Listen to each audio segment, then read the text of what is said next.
Today, the horror movie syllabus is examining feminist horror movies. Okay, that wasn't bad, but try it more like this. Today, the horror movie syllabus is examining feminist horror movies. Today, the horror movie syllabus is examining feminist horror movies. Now, that's not quite right. Let me explain it to you. Ow.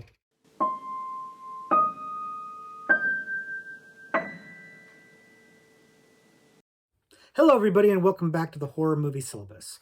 My name is Professor Victor, and I'll be your host as we go through all of the essential, noteworthy, interesting, and notorious modern horror films. If you're new to the channel, I recommend you check out our introduction video. There's a link to that in the description below. It'll give you a pretty good idea of what the horror movie syllabus is all about, but in short, we're going to look at a particular subgenre of horror and then examine 3 movies from that subgenre. Today's subgenre is feminist horror. And I know the word feminist has a lot of reactions to it, both positive and negative, and in recent years has really become something of a buzzword. So I want to kind of set the stage about what we're talking about here. First things first, and this probably should go without saying, but we're going to say it anyways. Feminism does not mean anti-man. It just means pro-woman.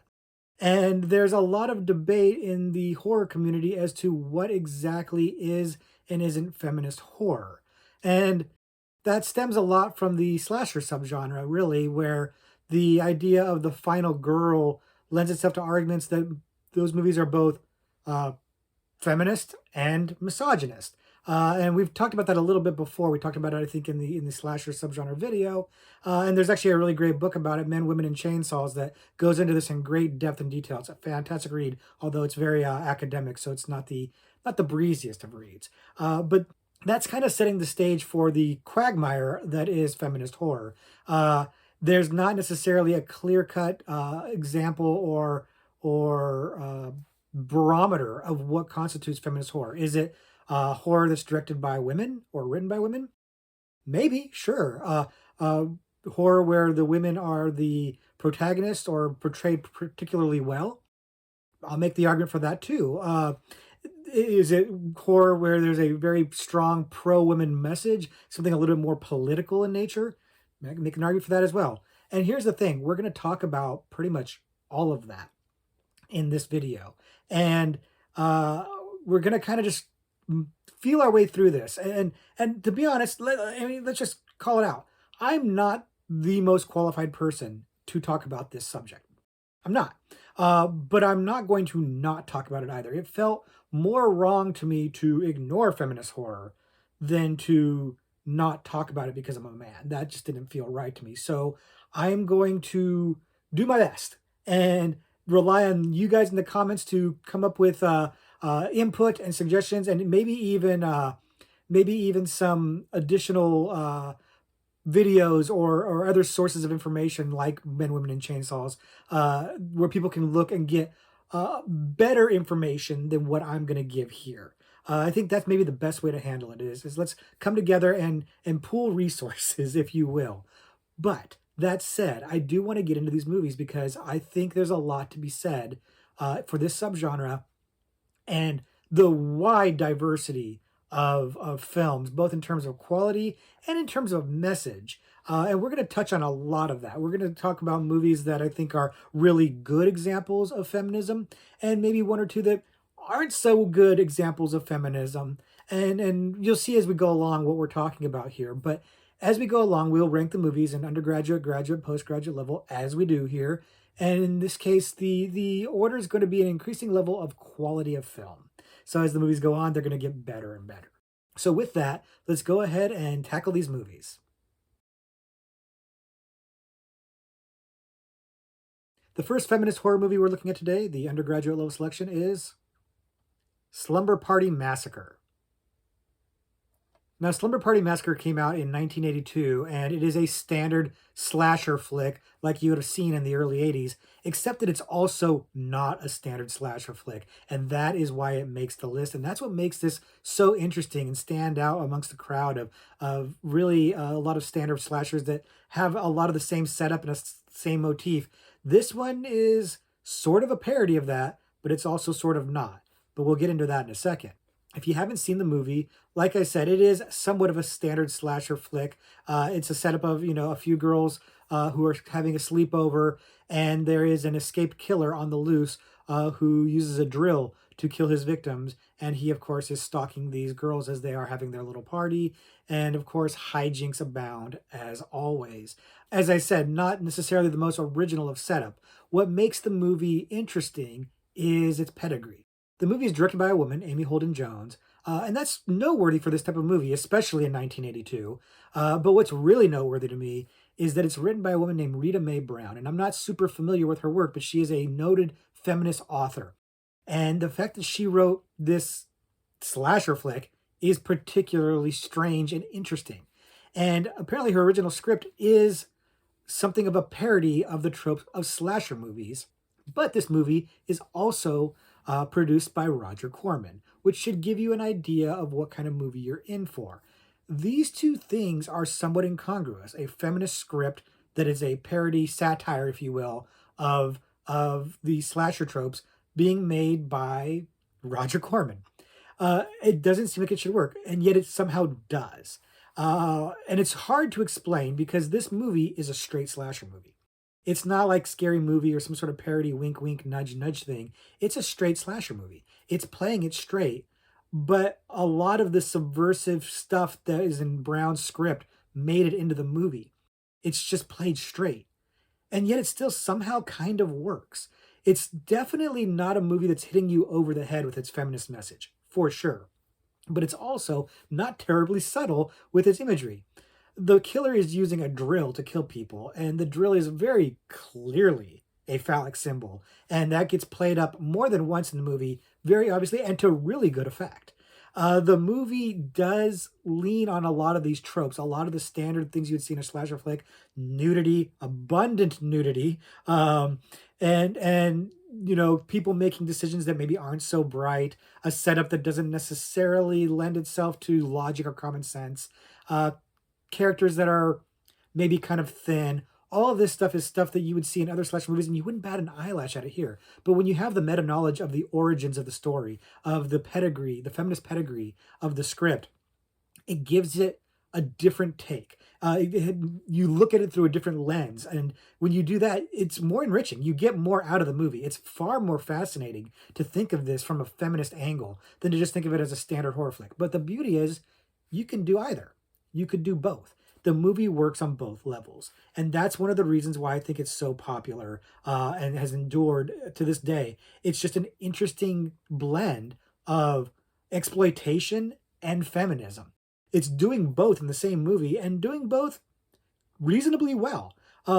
Mileage may vary on this. I think there are feminists who would say this movie doesn't really have the feminist message, that it got lost in translation. There might even be some people that think that the overt feminist imagery is too overt and it's a little heavy-handed.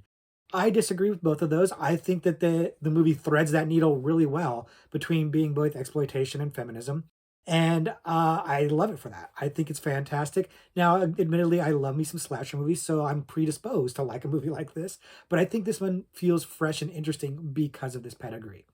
Now, there is a franchise out of this. There's some sequels.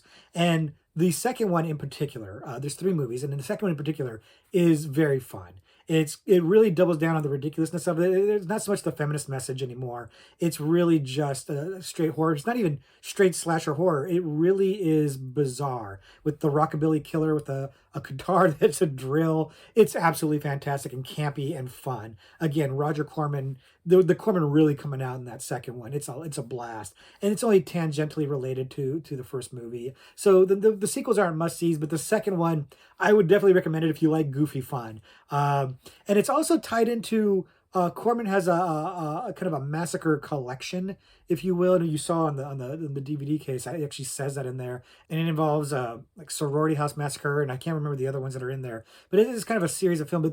But for this franchise, there's only the three, and then I guess there is a remake that just came out or came out recently that I haven't seen yet. And really, I'll be honest with you, wasn't too hyped about seeing. I wasn't terribly interested in it, but I've read that it's actually not bad.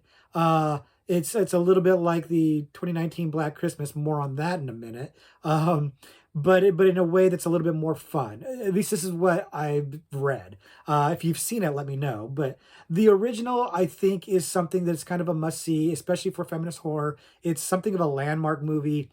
The pedigree behind it, the backstory of it is very fascinating and very important, and I think that that's what makes it so noteworthy that I had to bring it up here in the syllabus. So if you haven't seen it, give it a chance. But if you have seen it, let us know in the comments what you think. Do you have the same opinion I have on it? Does it thread the needle between exploitation and feminism really well, or do you think it leans one way or the other too much? Let us know in the comments below. The next feminist movie we're talking about today, the graduate level selection, is Teeth. Teeth came out in 2007 and is a wholly unique and original film. I dare say I've never seen anything like it before, and I would probably bet that you haven't seen anything like that before either.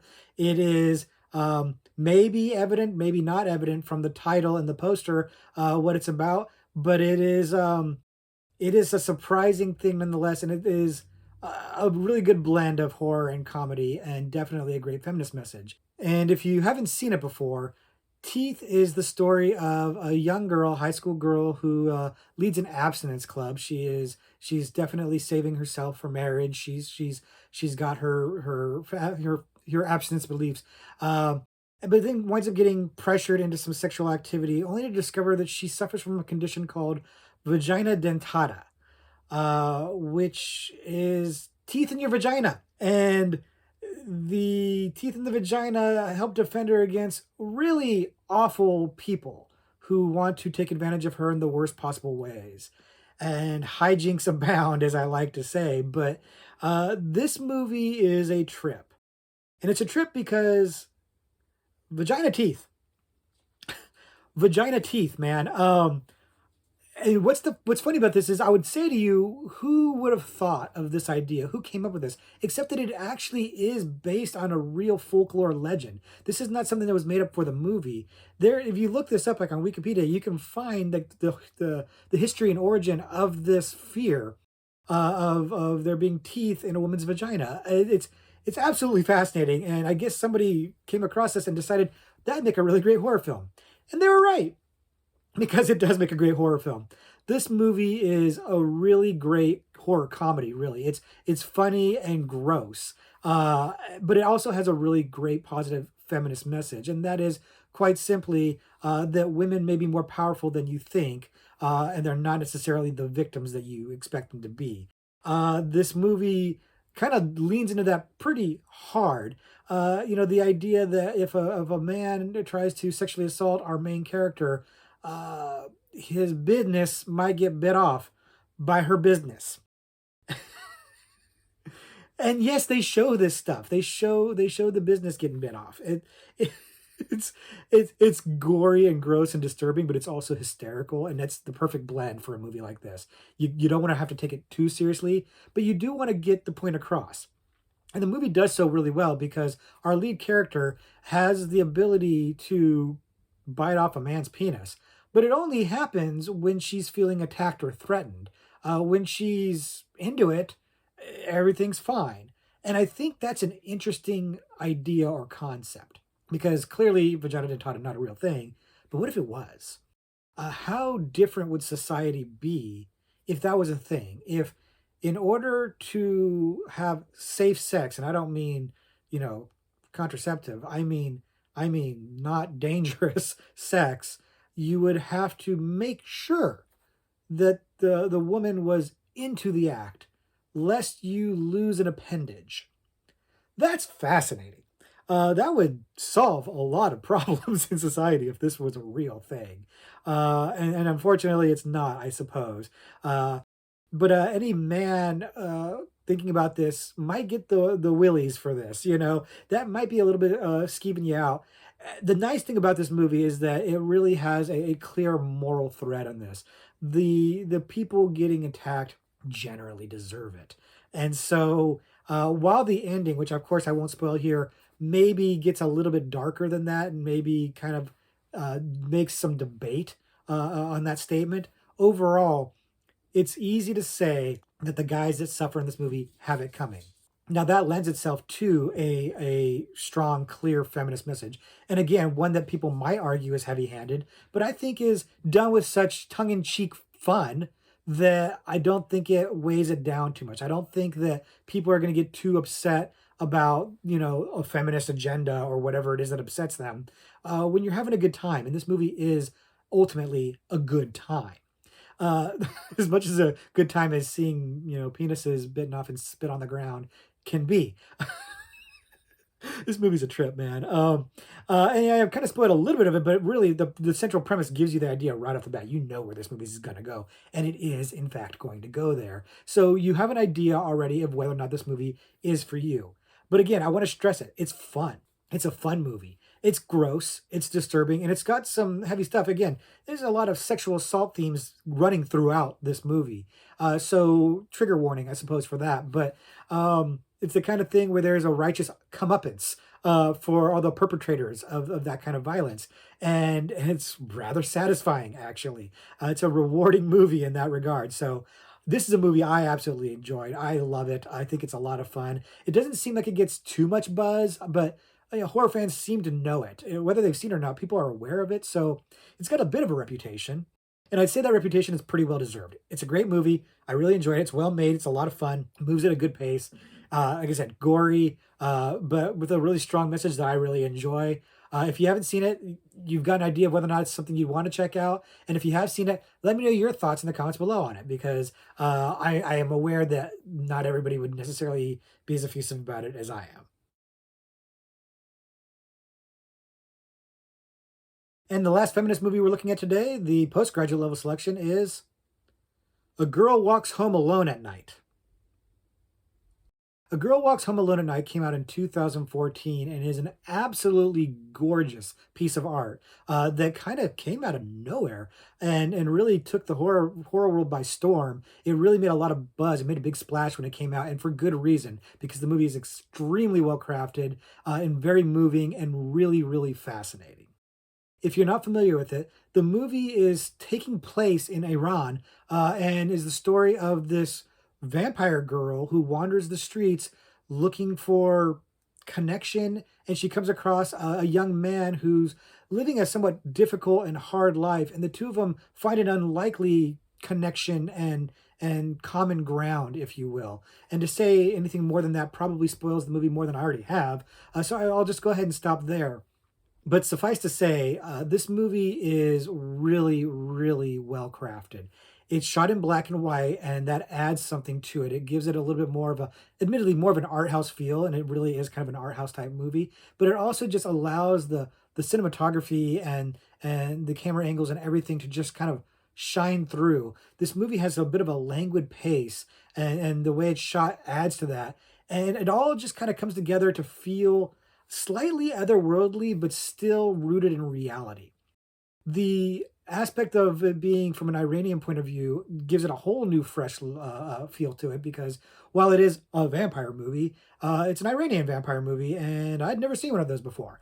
And the writer, Anna Amirpour, did a really good job of using the vampire as an allegory for real world problems, which I think are what make the best vampire movies. And in this case, what she was focused on was loneliness, looking for connection, companionship, and nails it. Absolutely nails it. The way that this woman, this vampire woman, wanders the streets, just without dialogue, without anything, conveys that mood that she's trying to convey. She went out, she being the director, went out with a specific goal of trying to convey a certain theme, a certain mood, and absolutely crushed it. The movie works on that level, an emotional level, so well. Again, without heavy dialogue, without exposition, without really spelling it out or spoon feeding it to you. It really just conveys it through the imagery, through the tone, through the sound design and the direction. Everything comes together really well. That you would think this is a veteran filmmaker, but it's not. I think, I don't know if this is her first feature, but it's an early feature for her, for Anna Amirpour, and really just outstanding work. The movie benefits from having what I think is an absolutely fantastic, if a little bit unwieldy title, A Girl Walks Home Alone at Night. And this is by design. Apparently, it is a a misleading title because when you hear that, it sounds like a woman who would be in danger. But no, she's the predator, not the prey. And that's a wonderful twist. It's a wonderful turning on its head. It's a wonderful feminist move to make what is typically a victim now the predator. And the movie does have her focusing on bad men who commit bad acts, men who are not particularly likable. And again, will people find that to be heavy handed feminism? Maybe. But I think the movie's so good that ideally, hopefully, it won't matter. Also, the movie is a Persian language film, so it's subtitled. But interestingly, it's set in Iran, but it's not filmed in Iran. When I was doing the research for the movie, I found out it's filmed in Taft, California, which is in Central California. And it's an oil community town. And I have a friend who's from there. Fascinating. And it makes sense when I knew that after the fact. I'm like, yeah, I can kind of see some of Taft in there, but I would have had no idea. I would have believed for sure it was Iran. I was like, oh, it's interesting to see Iran and what it looks like. Nope, no, you're not seeing that at all. Really fascinating way to do that. And the reason why it was shot here in California rather than in Iran is for restrictions, filming restrictions. There was a lot more freedom to film what she wanted to film and tell the story the way she wanted to tell it here rather than there, which is interesting as well. It's something, I don't know that much about the politics of Iran, but I know a little bit about it. And I can understand why that would be the case. I think it was probably the smart move because she was able to present an uncompromised vision of what she wanted to do. And again, absolutely fantastic. I have high praise for this, and I'm not alone. This is a really, really, really well praised movie. Now, I will be honest with you, the expectations for this movie are super high based on the hype for it. I'm not sure it hits all of that. So for me, when I finally got around to seeing it, because I didn't see it right away, it didn't hit all the notes. It didn't live up to all of the expectations, and I just want to set that out there for you so that you can manage your expectations accordingly. If you go in with extra high expectations, you might wind up feeling a little disappointed, and you shouldn't because the movie is brilliant. It's really fantastic. And if you just go in with moderate expectations of expecting to see a good movie, I think you're going to be blown away. If you go in expecting to see the greatest horror movie of all time, you might feel a little let down. And that's what I want to kind of baseline for you a little bit. Make sure that you feel like, I came out rewarded, not I came out disappointed. But no matter what, if you haven't seen the movie, you should absolutely check it out. In terms of gore, it's not as strong as a lot of vampire movies. I don't think it's something you have to worry about in terms of that. I definitely think that this movie could be enjoyed by anybody. And so I'm recommending it to you all if you haven't seen it. And if you have seen it, let me know what you think. I have yet to meet somebody who isn't effusive about this movie. So if you have a lukewarm or negative opinion about it, please share it in the comments and everybody else be polite. But I'd really like to hear dissenting opinions on the movie. But I think it's brilliant. For once, I'm in the majority on that opinion. And so if you have something different, share it, of course. But yeah, Girl Walks Home Alone at Night. Absolutely fantastic. So that's going to do it for our look into feminist horror. But if you like these kind of movies, or if you just like the feminist message in general and you kind of want to explore more about it, we've got a few extra credit movies to talk about. The first movie I'm going to mention is the Black Christmas remake from 2019. And the Black Christmas remake from 2019 did not go over well at all for a number of reasons, in part because it's not a very good remake of the original movie from the 1970s, and in part because it might be one of the worst examples of feminism in horror. If you haven't seen it, the movie is nothing like the original 1970s Black Christmas, other than it does take place with a sorority at Christmas time. But it really has to do with a group of sorority girls who are confronted by some toxic masculinity in the form of a fraternity that likes to sacrifice young girls to some demon thing. And honestly, the plot is somewhat inane, doesn't really matter all that much, other than the fact that it doesn't align with the stalker or slasher story of the original Black Christmas. But again, the reason why this movie suffered so much was the negative reaction to the really ham-fisted feminism. I'm all in favor of a feminist message, and I understand that a lot of people are very put off by that, or get very uncomfortable with it, or get out and out angry about it. And I think it's movies like this that fuel that dissenting feeling about it. This movie comes off more man-hating than the real feminist movie does. And it just, like I said, it reinforces that notion that feminism equals man hating, and that's really unfortunate. Uh, I don't think this movie is as bad of a feminist message as most people think it is, but I have to admit that it's not a very good one. It's not nuanced at all. And compared to the other movies that we're talking about today, it really, really feels clunky, forced, and heavy handed, just kind of beating you over the head with the message. And it lost everybody as a result, which is unfortunate. The other problem, of course, being they called itself Black Christmas, and people love that original movie. So by doing this, by doing a story that was not at all really connected to that original story, and making it clunky, a feminist message, really, really just pissed off everybody, frankly. And that's unfortunate because the movie itself, in a vacuum, is fine. It's not particularly good, but it's not nearly as bad as everybody says it is. If you forgot about the feminist message, if you forgot about the Black Christmas title, it's just a college horror film. It's fine. It's fine. It's made okay. The acting is okay. Everything's fine. It's a perfectly fine movie. Doesn't deserve the vitriol that it gets, but for these two things that I've mentioned. And I can't really defend it. Like I don't hate this movie. I think it's perfectly fine. And when I watched it in the theaters, I thought it was perfectly fine, but I had the same reaction as everybody else. It just didn't make me angry. This isn't really Black Christmas, and this feminism is kind of going over like a Led Zeppelin, frankly, and not the band. It just kind of felt really kind of clunky, and that was unfortunate because I was going in looking for a good time, but I didn't have a bad time. I wasn't mad about it. I just wasn't thrilled about it. So that's my thoughts on it. I'm not really recommending it to anybody. I just wanted to mention it here because it is one of the movies that gets thrown out a lot when feminist horror gets brought up. This is a movie that people point to as a poor example of it, and they ain't wrong. So that's my thoughts on that. But if you have differing thoughts, let me know in the comments below. My guess is a lot of you have seen this movie and didn't like it. But if anybody does like it or anybody thinks it's a good feminist message, let us know in the comments. I'd be curious to hear that take on that because I don't share that, but I'd be interested in hearing what you have to say. The second extra credit movie I'm going to mention is a movie called Final Girl. Now, Final Girl should not be confused with The Final Girls, which is a different movie with a different story entirely, nor should this movie be confused with the concept of The Final Girl in terms of a slasher movie, although it's kind of playing off on that as well. But this movie is different from all of that in some important ways. If you haven't seen it, the movie stars Abigail Breslin and Wes Bentley, and she is an orphan who's being trained by Wes Bentley to get revenge or kill these young men who prey on women by taking them out to the woods and hunting them. And she's gonna go lure them out there and try to turn the tables on them in sort of a righteous avenger type motif, kind of getting revenge. And that's the setup for the movie. And I won't go any farther than that, so as to not spoil the ending or anything like that. But the movie is fascinating because it doesn't have a lot of mythology or backstory to it.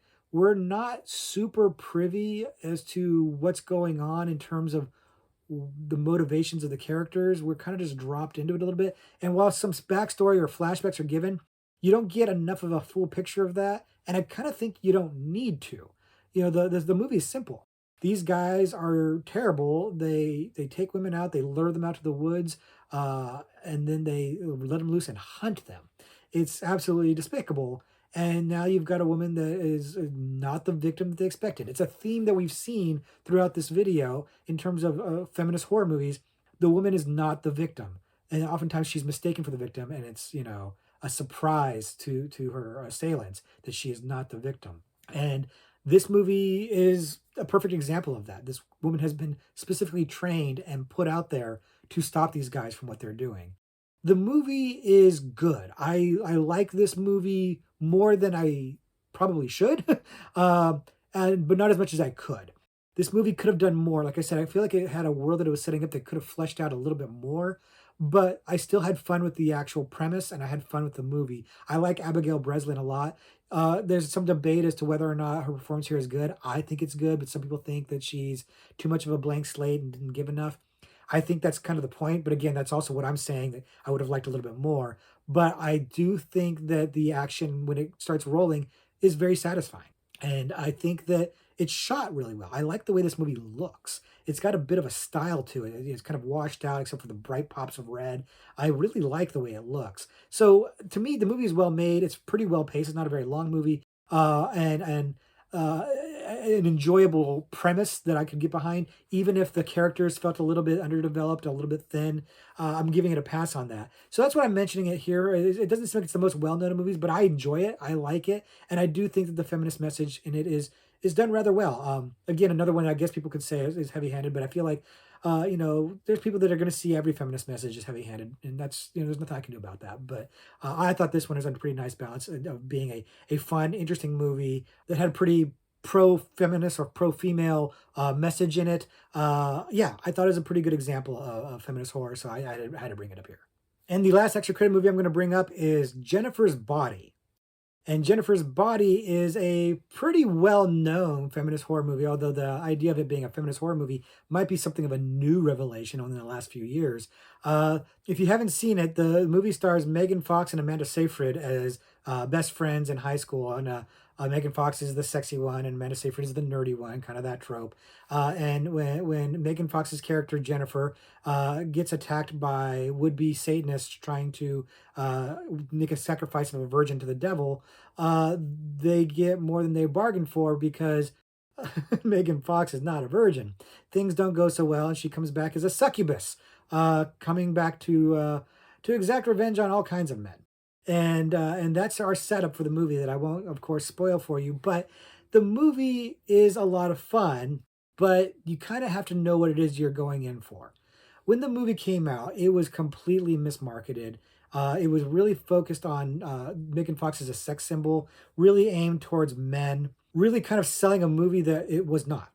In reality, this movie is more about the friendship between the two girls and being victimized and kind of how it can what the effect it can have on you, really. It's a little allegorical in that sense. And it really isn't about the sexy Megan Fox because she's not sexy in most of the movie. She gradually gets more and more grotesque as the movie goes on, and she changes into this succubus. But that's not what was promised in the film's advertising. And so I think audiences felt cheated. They went for the wrong audience. They should have been aiming this more at young women instead of young men. And I think that's where it's gotten its newfound cult status. I think that post Me Too movement, people have focused on seeing this movie as an allegory for it, an allegory for men using women's bodies, literally, and in their efforts to gain more fame or power or advancement in their careers. And I think it hits that really well, frankly. The movie's written by Diablo Cody, Academy Award nominated writer for the movie Juno. She was really hot at the time this movie came out. They basically let her do whatever she wanted. She chose this. And I'll be honest with you, in watching it again, and I hadn't seen it in a while, but I rewatched it, and I'll be honest, some of the dialogue and stuff like that doesn't quite hit for me. It feels like it's trying a little too hard. And I don't know if that's because it hasn't aged perfectly well, or if it was always that way.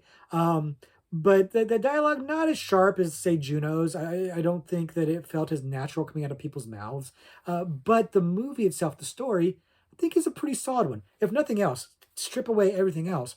Pretty fun story, pretty good effects, pretty good jokes in there. But when you overlay the feminist message in there, this allegorical idea of how women's bodies can be used and abused for men's advancement or pleasure, it works really well on another level. And I think that's great that this movie has found this second life and a newfound fandom because of changing attitudes and behaviors in society regarding feminism and the Me Too movement and everything like that. I think that's worked out really, really well. And it's nice to see Megan Fox get vindicated because this movie didn't help her career very much. And it's unfortunate because I don't think she's a great actress, but she's better than she gets credit for. She's not just a pretty face. And this movie illustrates some of that. And it's nice to see her kind of retroactively getting some credit for that.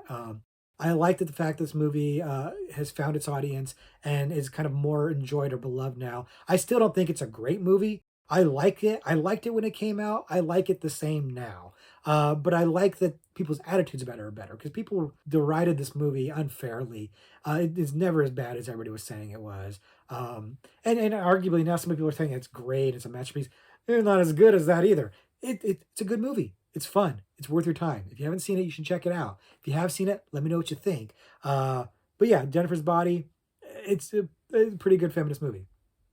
So that's going to do it for our foray into feminist horror. I hope you guys have enjoyed me try to stumble through some of this and share my opinions on what makes good feminist horror and my thoughts on it. And again, if you have other resources or other videos, other people who have interesting opinions on this subject matter, leave them in the comments below for us to check out, including me, because I like this subject matter. I like these kinds of movies, and the more information we all have, the better. So by all means, share with us.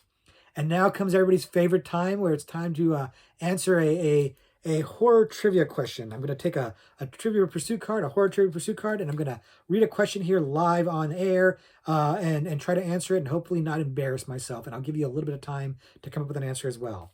I'm going to look at the monster subgenre or category on the card. And the question is, in 2001's Jeepers Creepers, what character insists on returning to the dilapidated church, Trish or Derry? And I'm glad you gave the names, because I wouldn't have remembered the names. I would have said Justin Long and the other one, the girl, because I couldn't remember the names at all. And so this is a 50-50 question. I'm basically just going on making a guess. Who wanted to go back to the church, Trish or Derry? But even before I saw that it was a multiple choice where they gave you both names, my thought was instantly it was the girl. The girl wanted to go back. And I don't know if that's right or not. That was my gut reaction. It's been a minute since I've seen Jeepers Creepers. And, we've talked before about Jeepers Creepers and we've talked about Victor Silva and all that. As much as I like that movie, and I like that movie quite a bit, a little hard to revisit because of Victor Silva and all the history and everything like that. And I'm not going to get into it again. If you want to know, look up Victor Silva and prepare to be shocked. But, and I'm kind of spending some time here as giving you a chance to look it up, or not to look it up, don't cheat, but to make a decision as well. Is it Trish or is it Derry? Is it Justin Long or is it the girl whose name is escaping me right now? I'm going with Trish. What are you going with? Last chance, final answer. Okay, let's see. Was I right? 50% chance, and I got it wrong. It was Derry. It was Justin Long. It's particularly embarrassing when you have a multiple choice that's like, it's really just like a true false. It's 50-50 chance, and you get it wrong, but you had this feeling that you were going to get it right. I really thought I had it. I was like, oh, it's the girl. I felt very confident in that, and now I feel embarrassed. Did you guys get it right, or did you guess Trish like me? Did you have a strong feeling that it was Trish? Did somebody really remember it? Were they like, oh, she wanted to go back to the church, or he wanted to go back to the church because it was blah, blah, blah, blah, blah. Let me know in the comments if you guys knew it. If you were like, oh, I saw Jeepers Creepers. I watch it every year. And let me know. I would love to know about it. Hopefully you got it right. And if not, don't be embarrassed, because it couldn't be any worse than me doing it in front of all of you on camera. So I hope you guys have had a great time with this video. I had a great time with it, and I've been having a great time with you guys. Thanks again for you guys watching this video, for commenting on all the videos, for subscribing. Everything you guys have been doing means the world to me. Thank you guys very much. Until next week, class dismissed.